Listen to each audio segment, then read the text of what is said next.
ابھی میرے پاس جو چارٹ فریم اوپن ہے ٹائم کا، وہ ڈے ون کا ہے، اور یہ گولڈ کا ہے۔ گولڈ کا ٹائم فریم ڈے ون کے حساب سے اوپن کیا ہوا ہے۔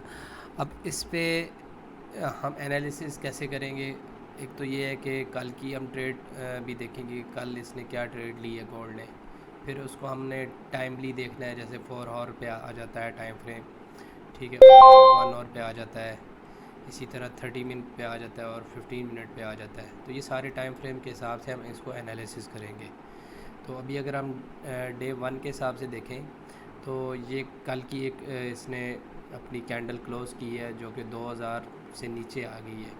اب یہ جو لال اور بلو کلر کی لائنز لگی ہوئی ہیں، سپورٹ اینڈ ریزسٹنس لگی ہوئی ہیں، تو کل اس نے ریزسٹنس کو توڑا ہے، اور توڑ کے یہ نیچے کنسولیڈیٹ کرنا شروع کر دیا ہے اس نے۔ اگر 4 آور پہ ہم جا کے اس کو دیکھتے ہیں تو مثلا جب یہ ایک کینڈل کلوز ہوئی، اس کے بعد کافی زیادہ کینڈلز جو ہیں وہ کلوز ہو چکی ہیں اس سے نیچے۔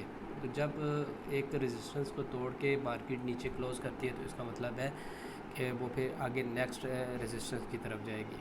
تو ابھی نیکسٹ اس میں آ رہی ہے 1981، ٹھیک ہے، 1981 کے بعد کیا آ رہی ہے 1974، 1970۔ تو یہ جیسے جیسے ہی ہمارے فنڈامنٹلز آتے جائیں گے تو یہ اس کو افیکٹ کرے گی۔